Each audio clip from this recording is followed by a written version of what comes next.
קהל נכבד, לשירת ההמנונים הלאומיים אני מתכבדת להזמין את הזמרת הישראלית שמשלבת בשירתה מזרח ומערב כאחד. גבירותיי ורבותיי, בואו נקבל אותה. ליאורה יצחק, בבקשה.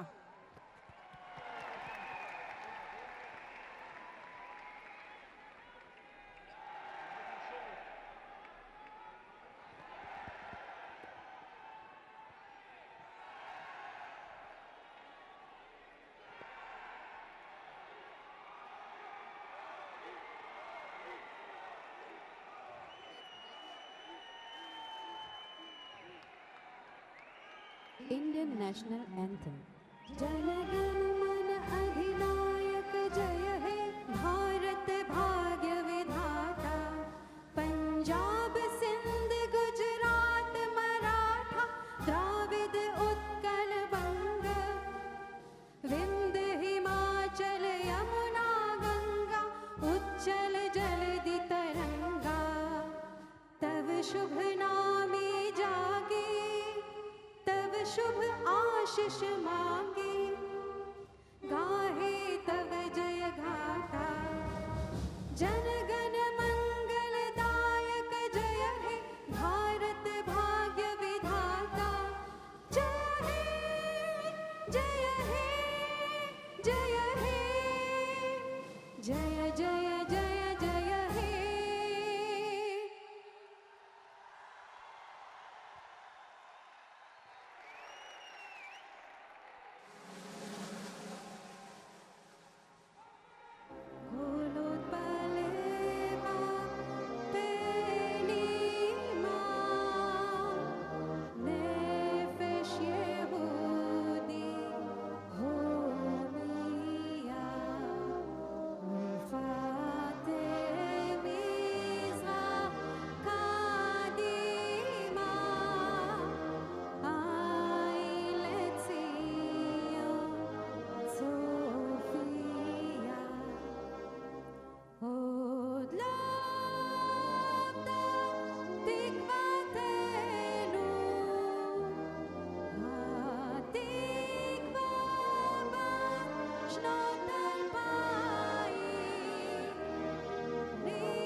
גבירותיי ורבותיי, אני מתכבדת להזמין את כבוד ראש ממשלת ישראל, מר בנימין נתניהו, לשאת את דבריו. בבקשה.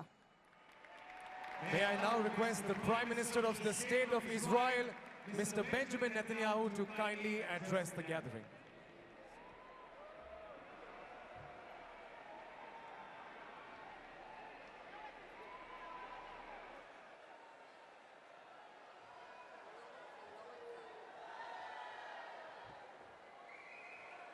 שלום לכם.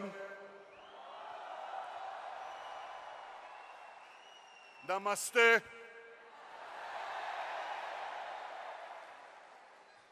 שלום לך, ידידי ראש ממשלת הודו, נרנדרה מודי.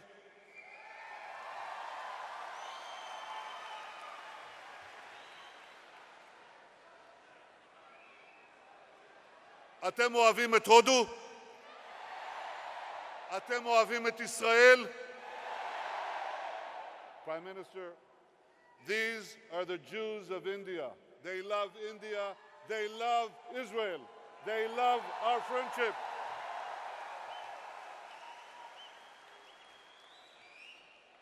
אנחנו פה בביקור היסטורי של מפגש בין שני העמים העתיקים שלנו שתופסים את העתיד. We are in a historic meeting your visit of two ancient peoples seizing the future. There was a time, a few decades ago and a few years ago, when this natural partnership was somehow frozen. There was a young woman, אתם מבינים אותי שאני מדבר אנגלית? למה לא אמרתם? Okay, טוב מאוד. So there was a young woman, her name was Tzipora Meir, a young Jewish woman in Cochin. She wrote an essay 50 years ago, just before the Six-Day War. And the essay was the deep desire she had to see the partnership between India and Israel. כתבה חיבור. She won a prize for that composition. But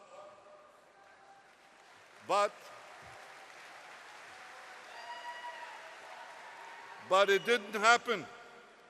It didn't happen. Tzipora Meir, like so many of you, came to Israel, built her home here, contributed to our life, maintained the love of Indian Jewish customs, prayers, and continued to hope that one day Israel and India will form this partnership and this friendship. Tzipora.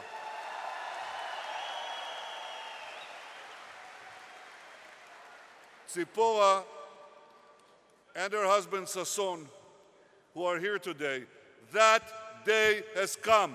That day is today.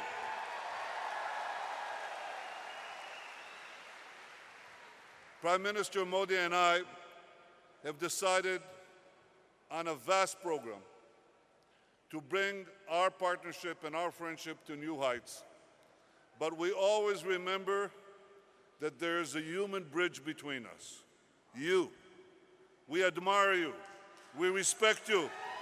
We love you. And here is what is happening today. 70 years ago, our countries achieved independence. Israel achieved independence. India achieved independence. And our countries rise and rise and rise and rise, and now they meet today.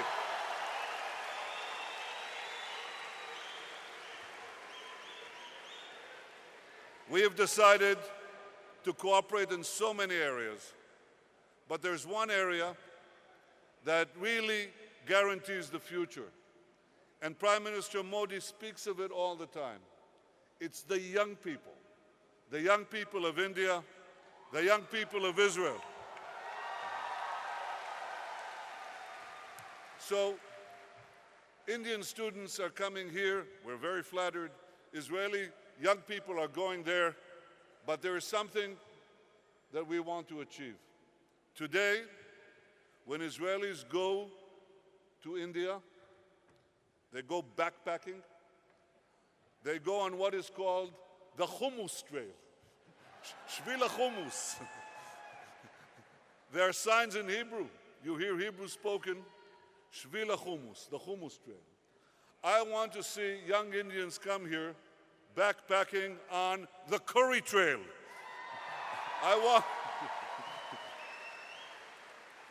I don't want many, just an equal proportion. Everything will be fine. But we are building this future today between us, between our two great democracies, between our two ancient peoples who believe in the future. It's a partnership made in heaven, but it's happening right now, here on earth, today. Welcome, Prime Minister Modi, my dear friend. Welcome to Israel.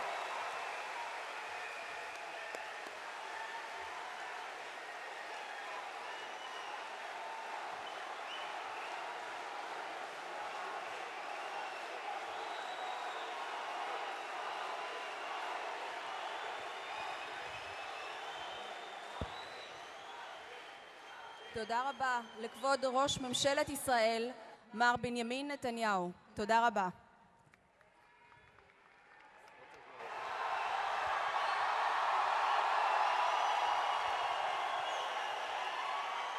Please let us all welcome the 15th Prime Minister of India, Shri Narendra Modi ji.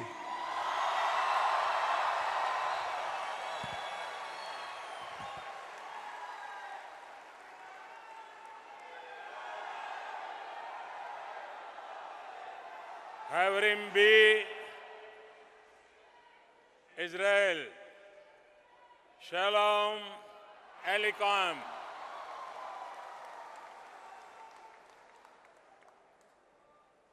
सत्तर वर्षों में पहली बार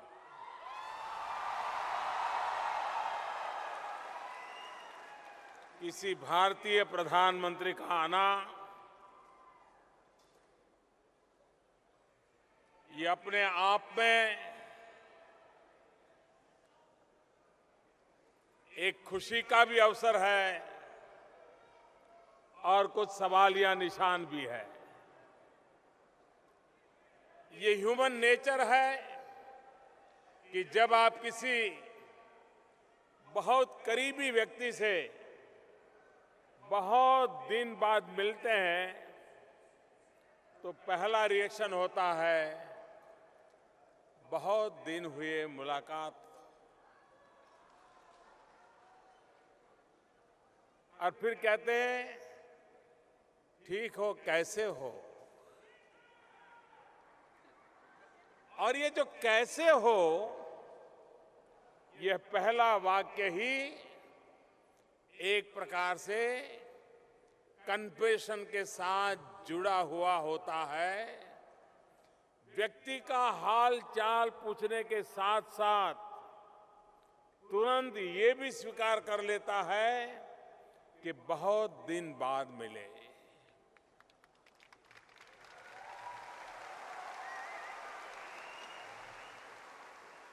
मैं आपसे मेरी बात की शुरुआत इसी कन्फेशन से करना चाहता हूं। वाकई बहुत दिन बाद मिले,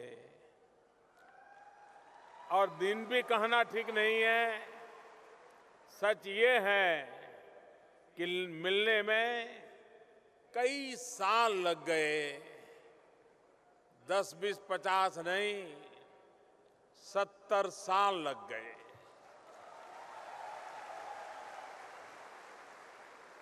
भारत की स्वतंत्रता के 70 साल बाद भारत का कोई प्रधानमंत्री आज इजराइल की धरती पर आप सबके आशीर्वाद ले रहा है।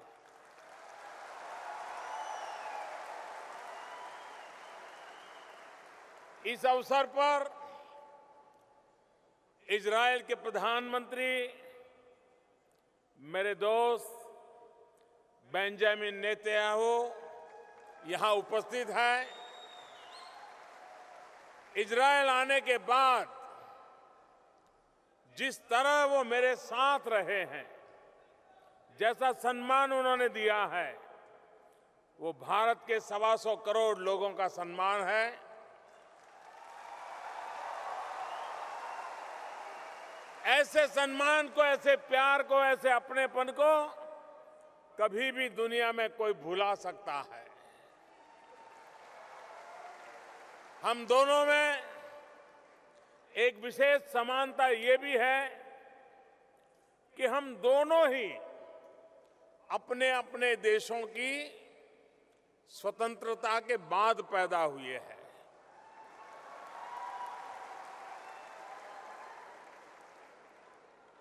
यानी बेंजामिन स्वतंत्र इजराइल में जन्मे और मैं स्वतंत्र भारत में जन्मा। प्रधानमंत्री नेतन्याहू की एक रुचि हर भारतीय के दिल को छू जाने वाली है, और वह है भारतीय भोजन के प्रति उनका प्यार।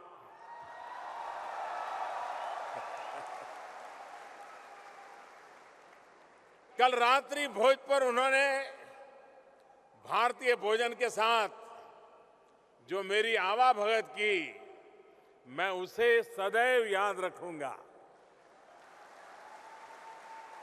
हम दो देशों के बीच फुल डिप्लोमेटिक रिलेशंस को भले 25 साल हुए हो, लेकिन सच्चाई यही है कि भारत और इजराइल कई 100 साल से एक साथ के दूसरे के साथ बहुत गहराई से जुड़े हुए हैं। मुझे बताया गया है कि महान भारतीय सूफी संत बाबा फरीद ने 13वीं शताब्दी में जेरूसलम में रहकर एक गुफा में लंबी साधना की थी।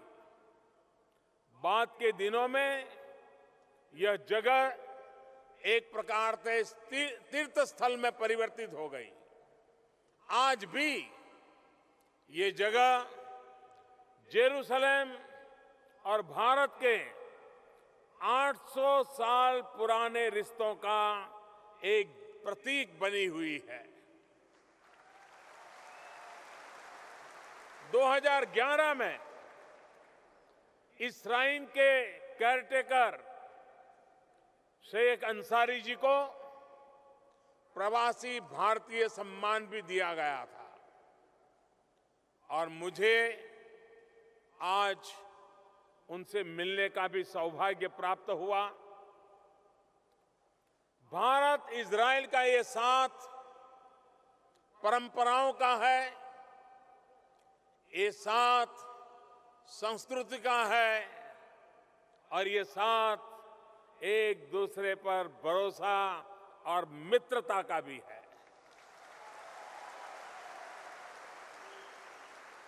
हमारे त्योहारों में भी एक अद्भुत समानता है। भारत में होली मनती है तो यहां परिम मनाया जाता है। भारत में दिवाली मनाते हैं तो यहां हनुका मनाया जाता है।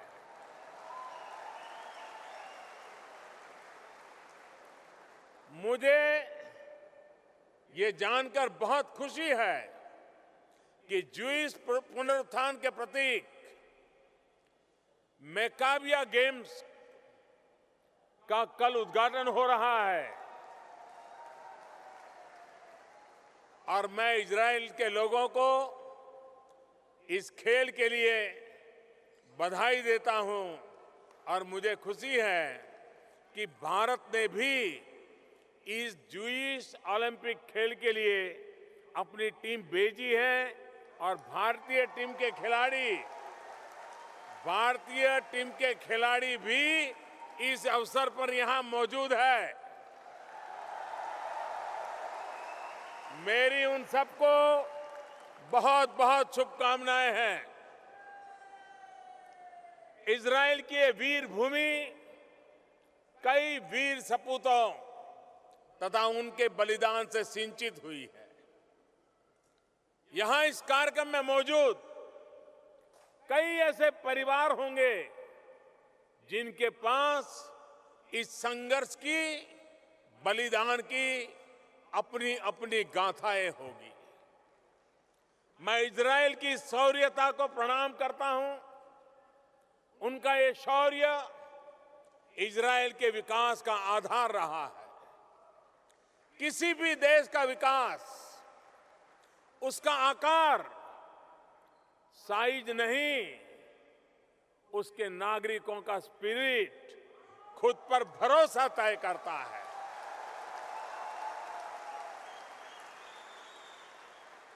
संख्या और आकार उतना मायने नहीं रखता, ये इजराइल ने करके दिखाया है, साबित किया है।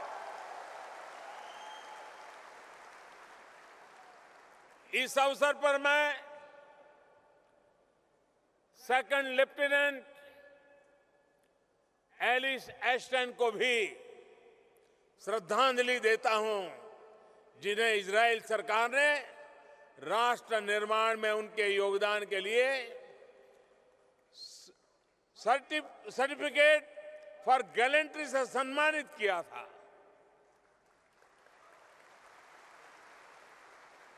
एलिस एस्टन को द इंडियन के नाम से भी जाना जाता है।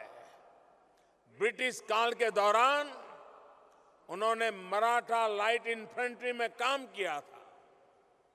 प्रथम विश्व युद्ध के दौरान इजराइल शहर हाइफा को आजाद कराने में भी भारतीय सैनिकों की अहम भूमिका रही थी।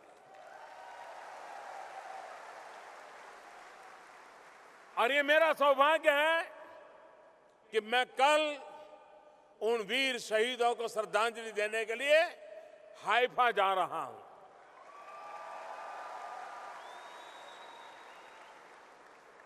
कल रात को मेरे मित्र प्रधानमंत्री नेतन्याहू के यहां खाने पर गया था। बड़ा पारिवारिक वातावरण था, हम गप्पे मार रहे थे। सुबह 2:30 बजे तक हम बातें करते रहे इंडियन टाइम से। और निकलते समय उन्होंने मुझे एक तस्वीर भेंट की, और जिस तस्वीर में प्रथम विश्व युद्ध के दौरान भारतीय सैनिकों द्वारा जेरूसलेम को लिबरेट कराने का एक बहुत ही हृदयस्पर्शी दृश्य, एक तस्वीर उन्होंने मुझे दी।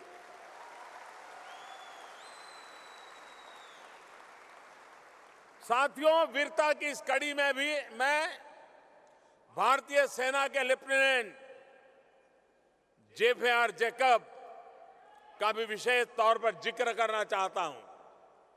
उनके पुरखे बगदाद से भारत आए थे।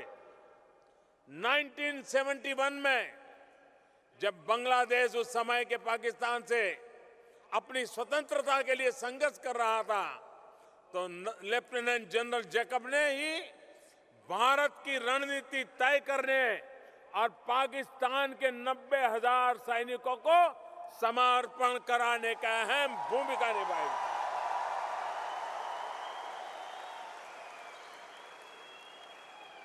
साथियों, जूइश समुदाय के लोग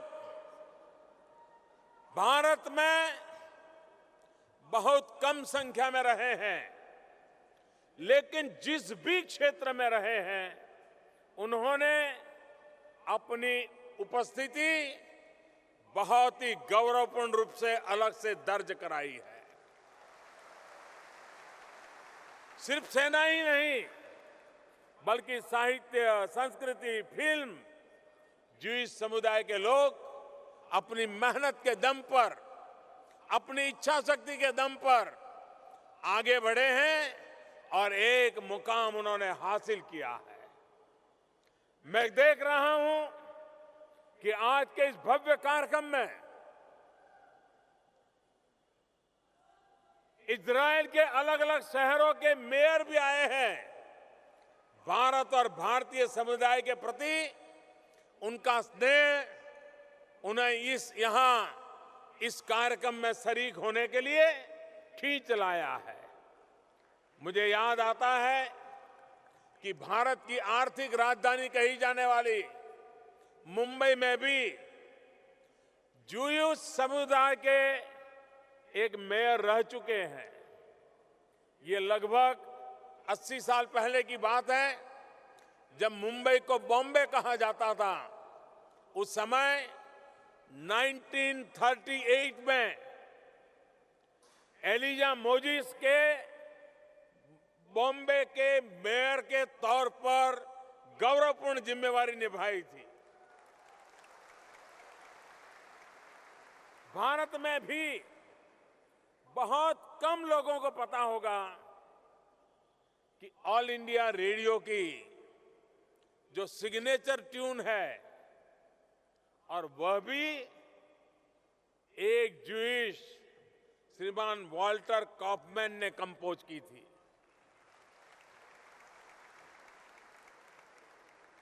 वो 1935 के बॉम्बे में ऑल इंडिया रेडियो के डायरेक्टर हुआ करते थे। जूइश भारत में रहे तो भारतीय संस्कृति को आत्मसात किया, लेकिन भावनाओं से इजराइल के साथ भी जुड़े रहे। इसी तरह भारत से जब भी वो यहां पहुंचे तो उन इलाकों से भारतीय संस्कृति की छाप को भी अपने साथ लेकर के आए और आज भी भारत से जुड़े हुए हैं।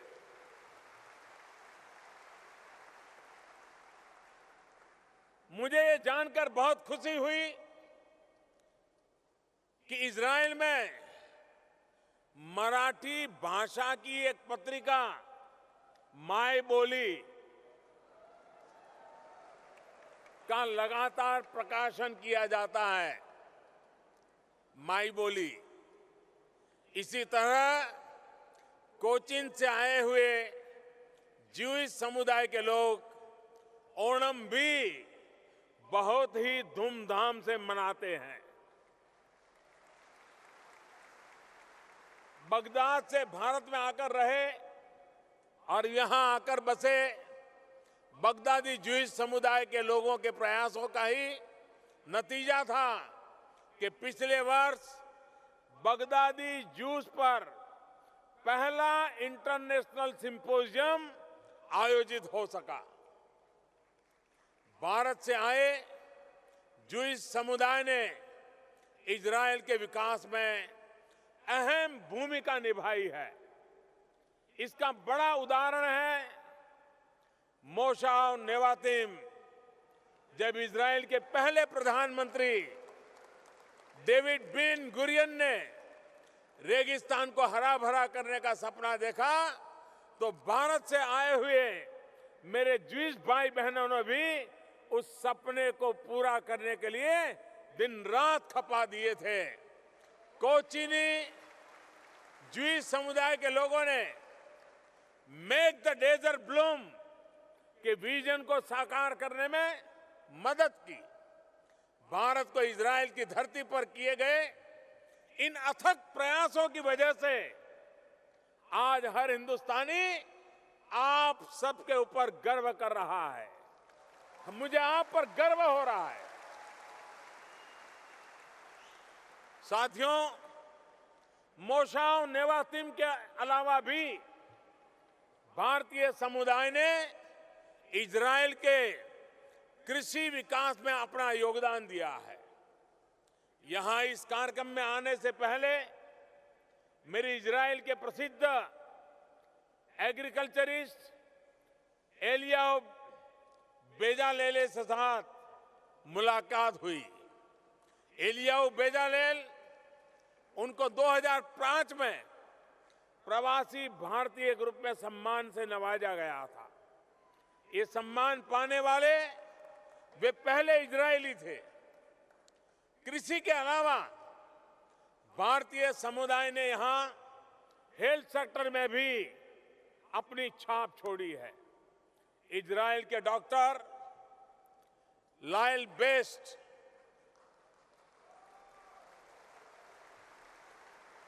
और लायल बेस्ट मेरे होम स्टेट गुजरात से हैं और जो लोग अहमदाबाद से परिचित हैं उन्होंने मणिनगर में बेस्ट हाई स्कूल का नाम सुना होगा। इसी वर्ष प्रवासी भारतीय अवार्ड से उनको सम्मानित किया गया है। डॉक्टर लायल बेस्ट यहां के मशहूर कार्डियो सर्जन है और उनका पूरा कैरियर मानव सेवा की अनेक कहानियों से जुड़ा हुआ है। मुझे बेने मिनासे समुदाय की दीना सामता के बारे में पता चला है। दीना बिटिया के पास देखने की शक्ति नहीं है, लेकिन इच्छा शक्ति तो यही इजराइल वाली है। इस वर्ष इजरायली स्वतंत्रता दिवस के समारोह की शुरुआत दीना सामता ने ही की थी। वो इस समारोह के टॉर्च लाइटर्स में से एक थी। भविष्य में बेटी दीना सामता ऐसे ही आगे बढ़ते रहे। मेरी उसे बहुत बहुत शुभकामना है, बहुत बहुत आशीर्वाद है। आज इस अवसर पर मैं इजराइल के पूर्व राष्ट्रपति और यहां के महान नेता शिमोन पेरेस को भी श्रद्धांजलि देना चाहता हूं।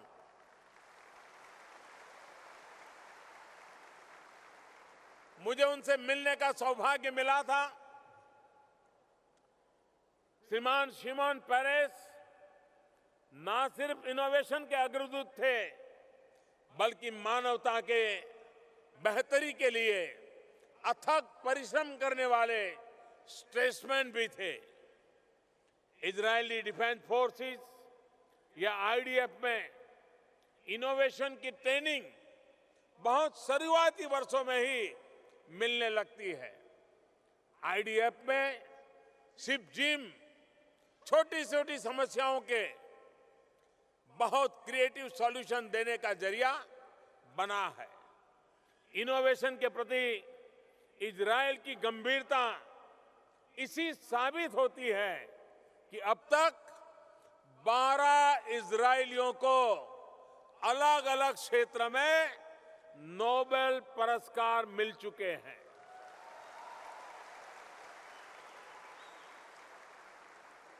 किसी भी राष्ट्र के विकास में इनोवेटिव सोच का ये महत्व है, ये इजरायल को देखकर पता चलता है।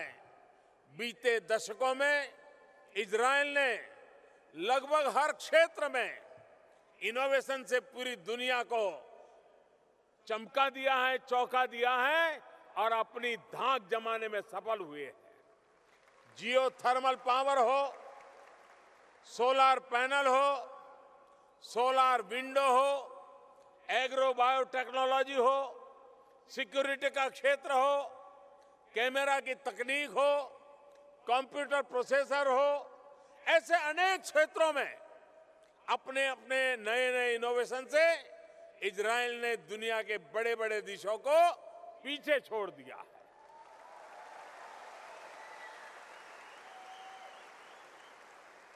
और ऐसे ही इजरायल को स्टार्टअप नेशन नहीं कहा जाता है। इसके पीछे ये सिद्धि है। भारत आज दुनिया की सबसे तेज गति से विकसित होती अर्थव्यवस्थाओं में से एक है।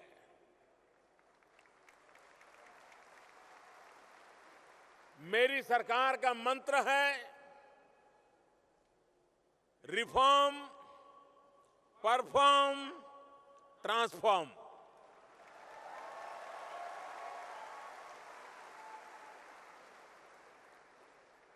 अभी इसी महीने 1 जुलाई से भारत में गुड्स एंड सर्विसेज टैक्स लागू किया गया है। इससे भारत में one nation, one tax, one market का 1 दशक पुराना जो सपना चल रहा था, वो आज साकार हो चुका है।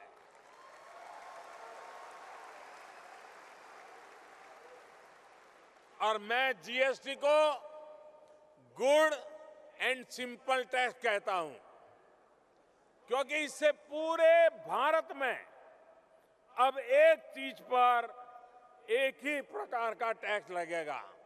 वरना इससे हमारे देश में एक तरह से सभी प्रकार के टैक्स अगर जोड़ दिए जाएं तो 500 से ज्यादा टैक्स सिस्टम चल रहे थे। टैक्स का सिस्टम उलझा हुआ था कि 1 महीने का 1 लाख रुपए का कारोबार करने वाले व्यापारी से लेकर 1 लाख करोड़ रुपए का कारोबार करने वाली कंपनी तक हर कोई परेशान था। जीएसटी से भारत का आर्थिक एकीकरण हुआ है। जैसे सरदार पटेल ने राज्य रजवाड़ों को मिला करके राजकीय एकीकरण किया था, 2017 में आर्थिक एकीकरण का अभियान सफल हुआ।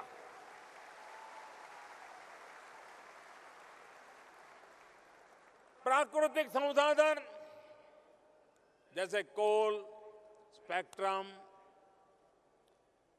इसकी नीलामी, मैं पुरानी बातें याद कराना नहीं चाहता हूं।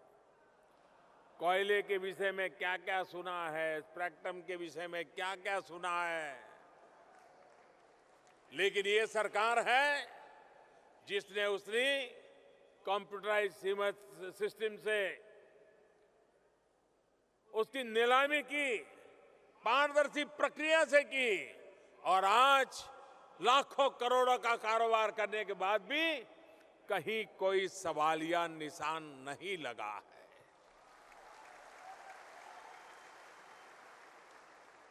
हमने अर्थव्यवस्था में सिस्टमैटिक रिफॉर्म का भी प्रयास किया है। डिफेंस सेक्टर में रिफॉर्म की बात भी कई वर्षों से हम सुनते आए थे। भारत में हर कोई मानता था ये संभव नहीं है, लेकिन 3 साल के भीतर भीतर डिफेंस सेक्टर में भी रिफॉर्म किया और कई क्षेत्रों में 100% तक, 100% तक विदेशी निवेश, फॉरेन डायरेक्ट इन्वेस्टमेंट का प्रावधान कर दिया गया। अब इजराइल की कोई भी डिफेंस इंडस्ट्री वाले लोग भारत में आकर के अपना नसीब आजमा सकते हैं। अब डिफेंस मैन्युफैक्चरिंग में प्राइवेट कंपनियों को एक स्ट्रेटेजिक पार्टनर के तौर पर जोड़ने का भी हमने विधिवत निर्णय कर लिया है। पिछले 3 वर्षों में अनेक महत्वपूर्ण फैसले किए गए हैं। हमारे देश में कंस्ट्रक्शन के क्षेत्र में मिडिल क्लास के व्यक्ति मकान बनाए और बाद में शिकायत रहती थी।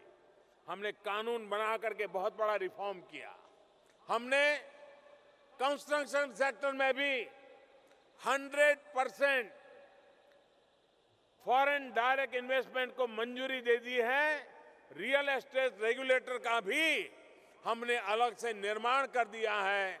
रियल एस्टेट सेक्टर को सरकार ने इंडस्ट्री का दर्जा दिया है ताकि इस सेक्टर की कंपनियों को भी कम ब्याज पर कर्ज मिल सके।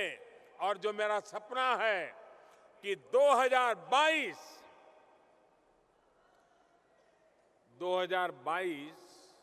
हमें भूलना नहीं चाहिए।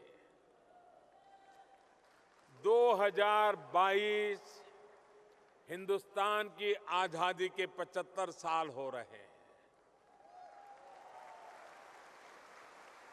आजादी के लिए मर मिटने वाले लोगों ने आजादी के लिए आजाद भारत में जो सपने देखे थे, उन सपनों का पुनः स्मरण करके नए संकल्प लेकर के 2022 तक हिंदुस्तान को नई ऊंचाइयों पर ले जाना है। उसमें हमने एक निर्णय किया है, 2022 तक हिंदुस्तान के हर गरीब को, जिसके पास अपना घर नहीं है, हिंदुस्तान में 2022 तक हर परिवार को उसका अपना घर हो, घर में बिजली हो, पानी हो। ये सपना पूरा करने के लिए हमने रियल एस्टेट को भी, कंस्ट्रक्शन के काम को भी इंफ्रास्ट्रक्चर का दर्जा देकर के अनेक सहूलियत पैदा की है ताकि गरीब का घर बन सके। बीमा योजना, सरकारी कंपनियां इंश्योरेंस कंपनी चलाती थी, हमने उसमें प्राइवेट कंपनियों का कंपटीशन लाए हैं, एक स्पर्धा का माहौल बनाया है ताकि सामान्य मानवी को एफोर्डेबल इंश्योरेंस की व्यवस्था का लाभ मिले। इंश्योरेंस रिफॉर्म में विदेशी निवेश को 26% से बढ़ा करके 49% करने का फैसला भी हमारी सरकार ने लिया है। देश का बैंकिंग सेक्टर, हमने बैंकों को मर्ज करने की दिशा में अहम कदम उठाए हैं। बैंकिंग सिस्टम को भी मजबूत करने पर सरकार ने विशेष बल दिया है। बैंकिंग सेक्टर में अपॉइंट के लिए हमने अलग बैंक के रिक्रूटमेंट बोर्ड बना दिया है। स्वतंत्र संस्था उनको रिक्रूट कर रही है। पॉलिटिकल इंटरफेरेंस हमने खत्म कर दिया है। हमने देश के अंदर दो महत्वपूर्ण कानून बनाए हैं, बैंकरप्सी एंड इंसॉल्वेंसी कोड। इससे विश्व भर के उद्योगकारों को, पूंजी निवेशकों को एक नया विश्वास पैदा होगा और बैंकों को भी एक नई ताकत प्राप्त होगी। आधुनिक बैंकरप्सी कानून है जिसकी जरूरत कई दशकों से हमारे देश में महसूस की जा रही थी।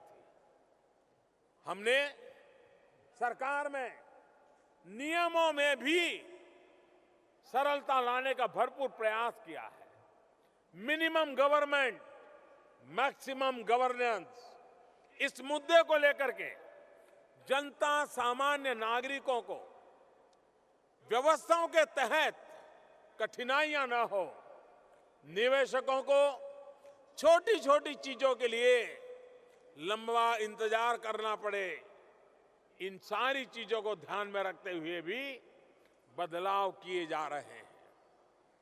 एक समय था जब भारत में एनवायरमेंट क्लियरेंस लेना है, कोई इंडस्ट्री डालनी है, तो कम से कम 600 दिन लग जाते थे, कम से कम।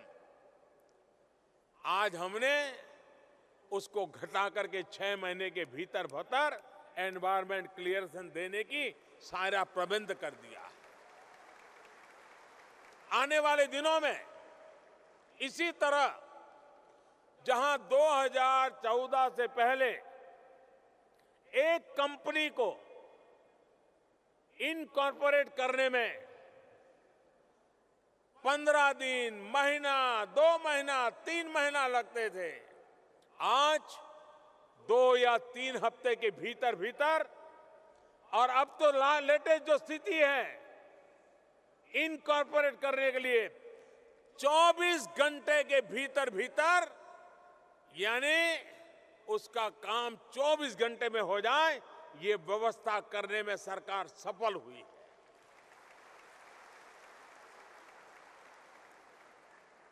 अगर कोई छोटा सा नौजवान स्टार्टअप से अपना कारोबार शुरू करना चाहता है तो सिर्फ 1 दिन के अंदर उसकी कंपनी रजिस्टर करा सकता है। दूसरे विश्व युद्ध में अपना सब कुछ गंवाने वाले देश अपने पैरों पर इसलिए खड़े हो पाए क्योंकि उन्होंने अपने देश के युवाओं के स्किल डेवलपमेंट पर ध्यान दिया। अब ये सुनहरा मौका दुनिया के सबसे नौजवान देश भारत के पास है। आज हिंदुस्तान नौजवान है। 65% जनसंख्या हिंदुस्तान की 35 साल से कम उम्र की है।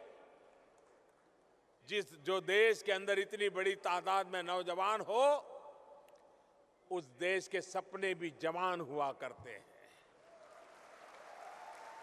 उसके संकल्प भी जवान हुआ करते हैं और उसके प्रयास भी ऊर्जा से भरे हुए होते हैं।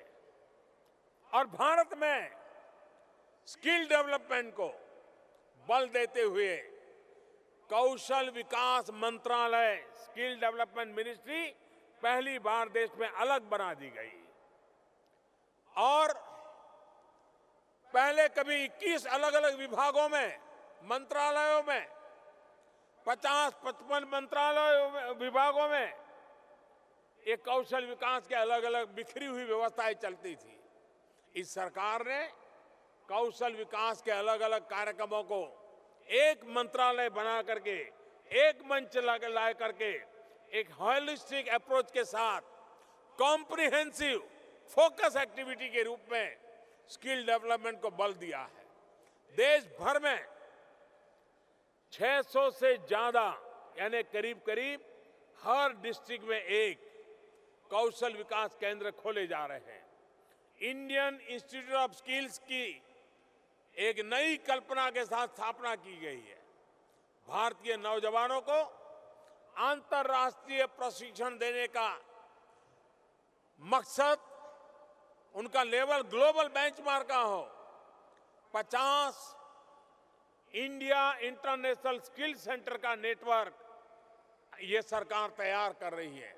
इन संस्थानों में अंतर्राष्ट्रीय बेंचमार्कों को ध्यान में रखते हुए स्किल की ट्रेनिंग दी जा रही है। युवाओं के लिए बहुत जरूरी है कि उन्हें उद्योग की वर्तमान जरूरत के हिसाब से ट्रेनिंग मिले। इसलिए सरकार ने नेशनल अप्रेंटिसशिप प्रमोशन स्कीम शुरू की है। इसके तहत सरकार का लक्ष्य 50 लाख नौजवानों को अप्रेंटिसशिप की ट्रेनिंग देने का है। इस योजना पर सरकार लगभग 10,000 करोड़ रुपए खर्च कर रही है। इस स्कीम का मकसद अप्रेंटिसशिप करने वाले युवाओं की संख्या बढ़ाने के साथ ही साथ उन कारोबारियों और उन कंपनियों को भी प्रोत्साहन करना है जो ऐसे नौजवानों को अप्रेंटिसशिप के लिए अपने यहां रखते हैं। इसलिए सरकार एम्प्लॉयर को भी आर्थिक मदद दे रही है। पहली बार नौकरियों को टैक्स इंसेंटिव के साथ जोड़ दिया गया है। नई नौकरियों को मौका बनाने वाले एम्प्लॉयर को टैक्स में छूट देने का प्रावधान किया गया है। युवा पीढ़ी में इनोवेशन को बढ़ावा देने के लिए अटल इनोवेशन मिशन एम शुरू किया गया है। देश के स्कूलों में, कॉलेजों में इनोवेशन और एंटरप्रेन्योर्स को इकोसिस्टम बनाने के पर जोर लगाया जा रहा है। और आप इस बात को मानना होगा, इजराइल आज जहां पहुंचा है उसमें इनोवेशन का बहुत बड़ा योगदान है। जहां इनोवेशन बंद हो जाता है वहां जिंदगी का राह भी अटक जाता है। Manufacturing, transport, energy, agriculture, water, sanitation जैसे अनेक सेक्टरों में इनोवेशन एंटरप्रेन्योरशिप को बढ़ावा देने के लिए अटल इंक्यूबेशन सेंटर्स की भी स्थापना की गई है, उसको खोले जा रहा है। ये नए स्टार्टअप्स को आर्थिक मदद भी देंगे और सही रास्ता भी दिखाने का काम करेंगे। ये युवा अपना रोजगार खुद कर सके, इसलिए सरकार ने मुद्रा योजना भी शुरुआत की है। कोई भी बैंक गारंटी के बजाय स्वरोजगार के लिए बैंकों से राशि देने के लिए उनको कर्ज देने का बड़ा काम पिछले 3 वर्ष में 8 करोड़ से ज्यादा खाता धारकों को 3 लाख करोड़ रुपए से ज्यादा का कर्ज विदाउट गारंटी दिया गया है। दोस्तों, लेबर रिफॉर्म्स को भी कभी कभार दुनिया में रिफॉर्म में लेबर के साथ जोड़ा जाता है। बड़ी बड़ी बातें बहुत होती हैं, लेकिन ये सरकार ने मजदूरों के हित में भी और विकास की यात्रा को बल देने वाले एक होलिस्टिक अप्रोच के साथ लेबर में भी रिफॉर्म किया है। और इसलिए कारोबार बढ़ाने में दिक्कत ना हो, एम्प्लॉयर, एम्प्लॉई और एस्पिरेंट्स तीनों के लिए एक होलिस्टिक अप्रोच लेकर हम काम कर रहे हैं। कुछ महीना पहले सरकार ने बड़ा बदलाव करते हुए तय किया कि व्यापारियों को लेबर लॉज के तहत 56 रजिस्टर रखने पड़ते थे। हमने रिफॉर्म करके 56 में से 5 पर ले आए। अब सिर्फ 5 रजिस्टरों से 9 श्रम कानूनों की आवश्यकता की पूर्ति हो रही है। इसी तरह सरकार ने श्रम सुविधा पोर्टल विकसित किया है। श्रम सुविधा पोर्टल एक ऐसा माध्यम है जिसमें सिर्फ एक रिपोर्ट देकर व्यापारी 16 से ज्यादा श्रम कानूनों से जुड़ी आवश्यकताओं की पूर्ति पलकों में कर सकता है। सामान्य दुकानें और संस्थान साल में 365 दिन खुले रह सके, इसके लिए भी राज्यों को एडवाइजरी दी गई है। 1948 के फैक्ट्री एक्ट के बदलाव करके राज्यों को सलाह दी गई है कि वो महिलाओं को रात्रि में भी काम करने की सुविधा प्रदान करें।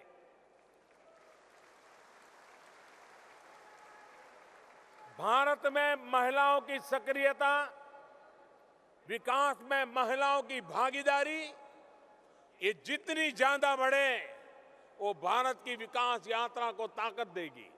और इसलिए महिलाओं के हित में ये निर्णय किया गया। दुनिया के समृद्ध देशों में भी मैटरनिटी लीव, काम करने वाली महिलाओं के लिए मैटरनिटी पेड लीव 12 हफ्ते से ज्यादा नहीं मिलती है। मेरे प्यारे देशवासियों, मैं आपको विश्वास दिलाता हूं, हिंदुस्तान ने मैटरनिटी पेड लीव 26 हफ्ते कर दी गई है।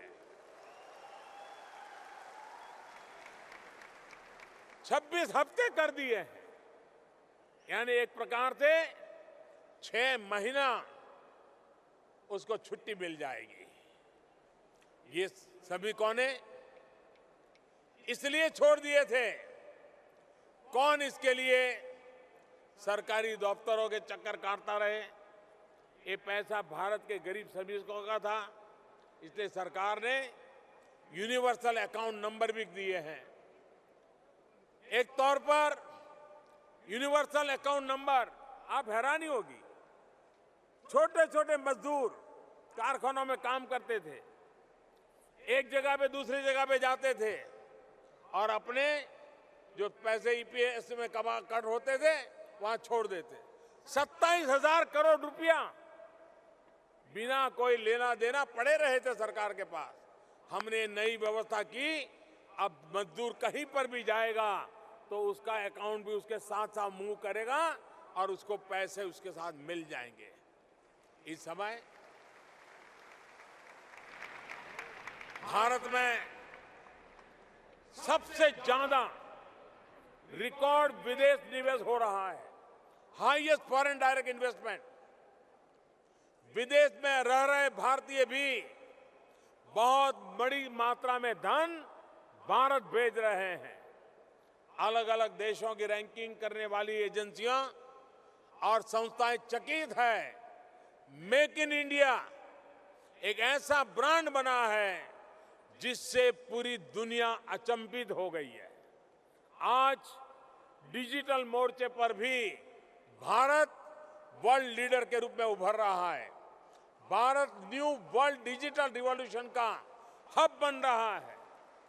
साथियों, रिफॉर्म का मतलब सिर्फ नए कानून बनाना इतना ही नहीं है। देश के विकास में आड़े आ रहे कानूनों में बदलाव करना और जिन कानूनों की आवश्यकता नहीं रह गई है उन्हें खत्म करना भी रिफॉर्म का हिस्सा है। पिछले 3 वर्षों में देश में 1200 पुराने कानून खत्म कर दिए गए, 40 और कानून खत्म करने की दिशा में भी हम आगे बढ़ रहे हैं। दोस्तों, भारत का किसान मिट्टी से सोना पैदा करने की ताकत रखता है। किसानों की मेहनत का ये नतीजा है कि इस वर्ष देश में अन्न का रिकॉर्ड उत्पादन हुआ है। आजाद हिंदुस्तान का सबसे ज्यादा अन्न उत्पादन का रिकॉर्ड का अनुमान इस वर्ष है। मानसून के साथ और केंद्र सरकार की किसान हित नीतियों के कारण ये संभव हुआ है। ये सरकार 2022 तक किसानों की आमदनी डबल करने के मकसद से काम कर रही है, नीतियां बना रही है। बीज से लेकर के बाजार तक किसान की हर मुश्किल का ध्यान रखा जा रहा है। हर खेत को पानी पहुंचाने के लिए प्रधानमंत्री कृषि सिंचाई योजना चलाई जा रही है। लंबे वर्षों से अटकी हुई करीब 100 यानी कि 99 बड़ी सिंचाई परियोजनाओं का चयन करके उन्हें तय समय में पूरा करने के लिए बहुत बड़ी धनराशि लगाई जा रही है। उसको अलग से मॉनिटरिंग की व्यवस्था की है। सैटेलाइट टेक्नोलॉजी, स्पेस टेक्नोलॉजी का उपयोग किया जा रहा है। ड्रोन का इस्तेमाल किया जा रहा है। प्रधानमंत्री कृषि सिंचाई योजना का परिणाम यह है कि कृषि योग्य जमीन को माइक्रो इरिगेशन के दायरे में लाने की रफ्तार अब लगभग 2 गुनी हो चुकी है। किसानों को अच्छी क्वालिटी के बीज मिले, उन्हें मिट्टी की सेहत के बारे में पता हो, इसके लिए भी काम किया जा रहा है। अब तक देश के 8 करोड़ से ज्यादा किसानों को सॉइल हेल्थ कार्ड दिया जा चुका है। सॉइल हेल्थ कार्ड का असर फसल के उत्पाद पर भी देखा जा रहा है। इसी तरह यूरिया की 100% निम कोटिंग से यूरिया की एफिशिएंसी बढ़ी है, अनाज की पैदावार बढ़ी है और किसानों की लागत कम हुई है। किसानों को अपनी फसल बेचने में दिक्कत ना हो, इसके लिए इलेक्ट्रॉनिक नेशनल एग्रीकल्चर मार्केट यानी ई-नाम योजना तेजी से काम हो रहा है। एक राष्ट्रीय ऑनलाइन बाजार बनाया गया है जिससे अब देश के 450 से ज्यादा कृषि मंडियां उसके साथ जुड़ चुकी हैं। सरकार खेती में किसानों का जोखिम कम करने और उतनी आसानी से किसानों को कर्ज देने पर भी काम कर रही है। मौसम की मार की वजह से किसानों पर आफत ना आए, इसलिए प्रधानमंत्री फसल बीमा योजना लागू की गई है। इस योजना के तहत सरकार ने रिस्क अमाउंट बढ़ाया है और प्रीमियम कम किया है।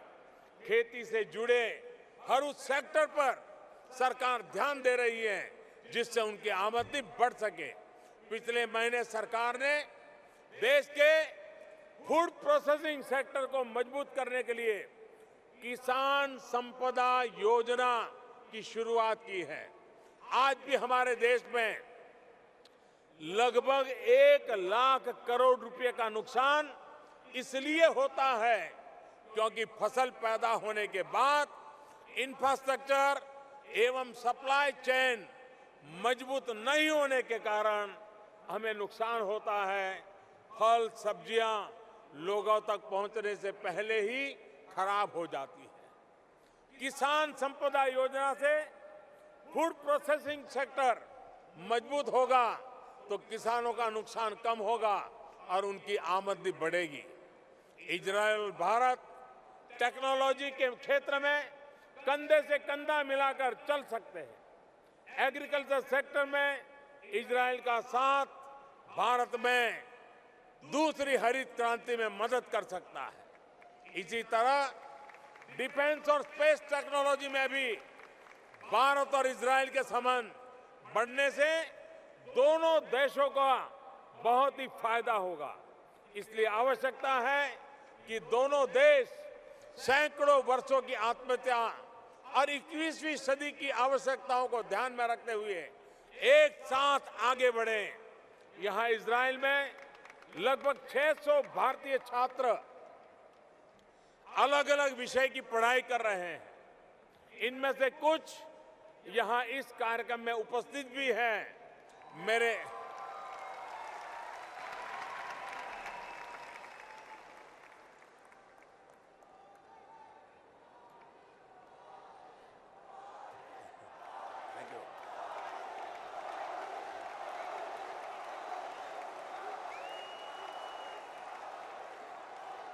नौजवान साथियों, आप भारत और इजराइल के बीच टेक्नोलॉजी और इनोवेशन के ब्रिज की तरह हैं। मेरे मित्र बेंजामिन नेतन्याहू और मैं दोनों ही इस बात से सहमत हैं कि भविष्य में दोनों देशों के बीच संबंधों का आधार, मुख्य आधार साइंस, इनोवेशन और रिसर्च ही रहने वाला है।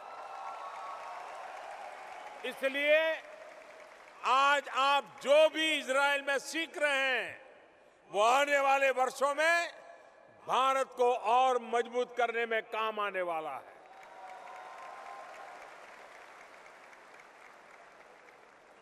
चंद घंटे पहले मैं मोशे हॉल्सबर्ग से मेरी मुलाकात हुई।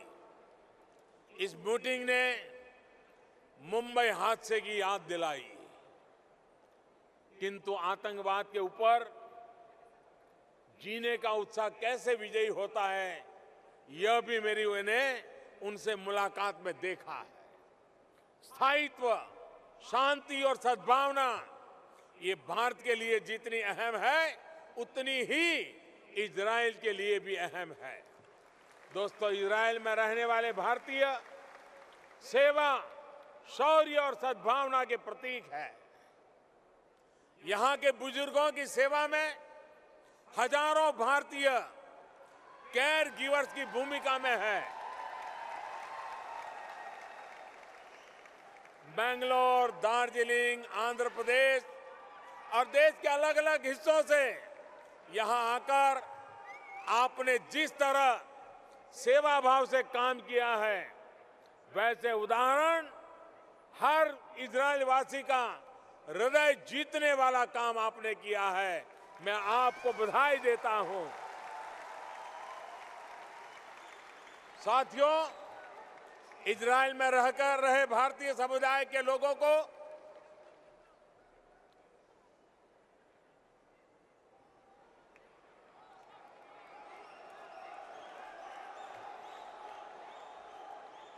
मैं आपको खुशखबरी भी तो सुनाना चाहता हूं। इजराइल में रहे भारतीय समुदाय के लोगों को ओसीआई और पीआईओ कार्ड को लेकर बहुत सारी दिक्कतें हो रही हैं। इसकी मुझे जानकारी मिली। जो रिश्ते दिल से जुड़े हो वो किसी कागज या कार्ड के ऊपर निर्भर नहीं होते।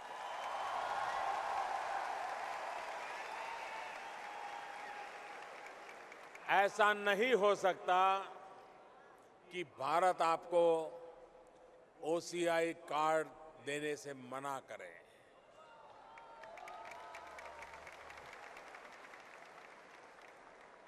और इसलिए मैं आपको खुशखबरी देता हूं, अगर भारतीय ज्यूइश समुदाय को ओसीआई कार्ड नहीं मिल पाया तो इस ओसीआई कार्ड देने का उद्देश्य ही पूरा नहीं हो पाएगा। भाइयों और बहनों, मैं आपको भरोसा दिलाना चाहता हूं कि भारतीय समुदाय के जिन लोगों ने, सुन लीजिए, भारतीय समुदाय के जिन लोगों ने इजराइल में कंपलसरी आर्मी सर्विस की है, उन्हें भी अब से ओसीआई कार्ड मिल जाएगा।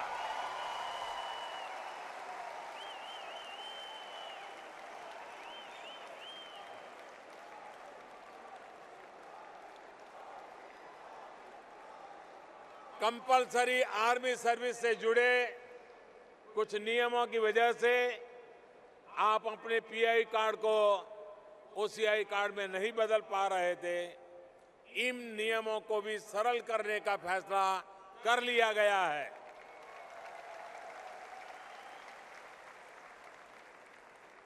दूसरी बात, दोनों देशों के बीच सांस्कृतिक संबंधों को और बढ़ाने के लिए पिछले काफी समय से इजराइल में इंडियन कल्चरल सेंटर की कमी महसूस की जा रही थी।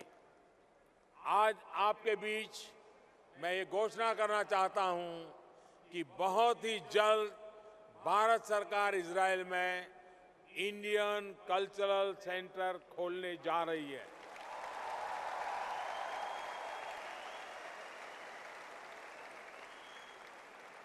भारत आपके दिलों में बसा है। इंडियन कल्चरल सेंटर आपको सदैव आपकी भारतीय संस्कृति से जोड़ करके रखेगा।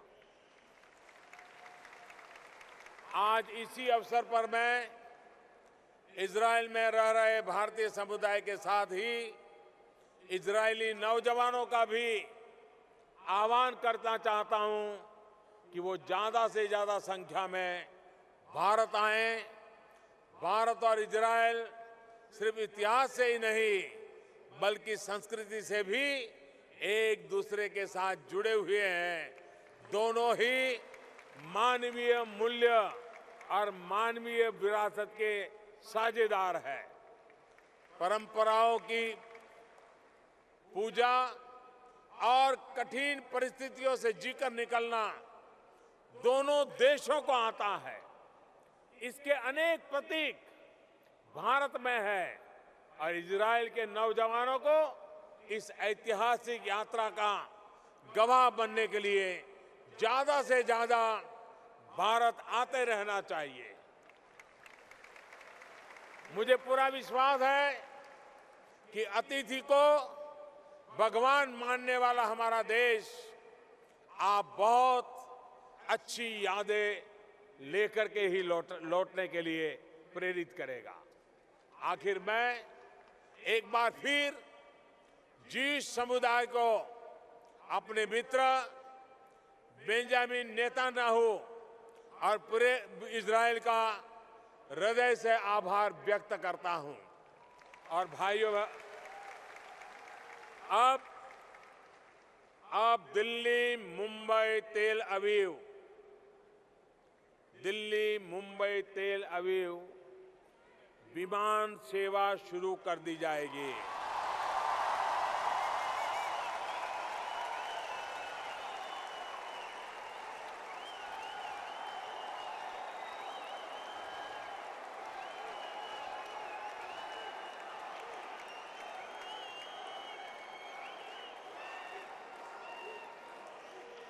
और इसीलिए मैं यहाँ के युवाओं को आने के लिए बार बार कह रहा हूं, निमंत्रण दे रहा हूं, आओ भारत आओ। फिर एक बार इजराइल की जनता का, इजराइल सरकार का और मेरे मित्र प्रधानमंत्री नेतान्याहू का इस स्वागत सम्मान के लिए हृदय से आभार व्यक्त करता हूं। तोदा, तोदा रब्बा, फिर तोदा रब्बा। आप सभी का बहुत बहुत धन्यवाद, बहुत बहुत धन्यवाद। Thank you, thank you.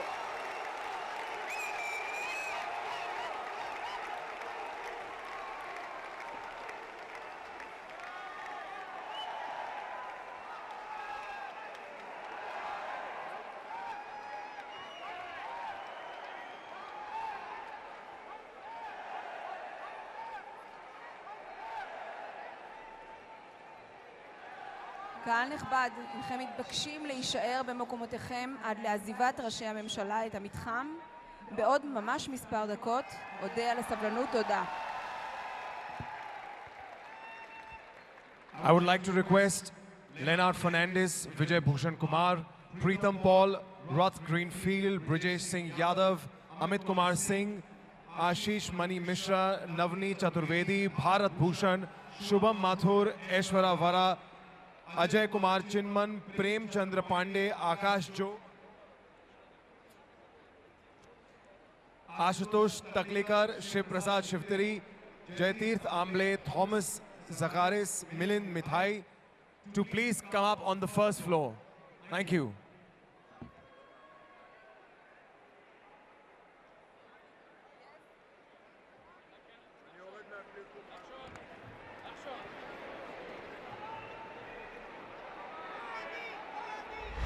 3 years. 3 years ago, 125 crore people put their trust in one man. मैं नरेंद्र दामोदर दास मोदी ईश्वर की शपथ लेता हूं कि And that man laid the foundation of New India with the blessings of 125 crore people. An India where the poor man from the grassroots be the biggest beneficiary of development. Where every poor woman would cook on a gas stove. Where even a poor would hold a bank account and that to link to a mobile number. Where poor merchant would not need to borrow money on interest from lenders. Where continuous work and betterment of poor is the only development mantra of government. Hindustan एक ऐसा देश हो जो गरीबी से मुक्त हो, समृद्धि से युक्त हो, जो भेदभाव से मुक्त हो, समानता से युक्त हो, जो भ्रष्टाचार से मुक्त हो, पारदर्शिता से युक्त हो।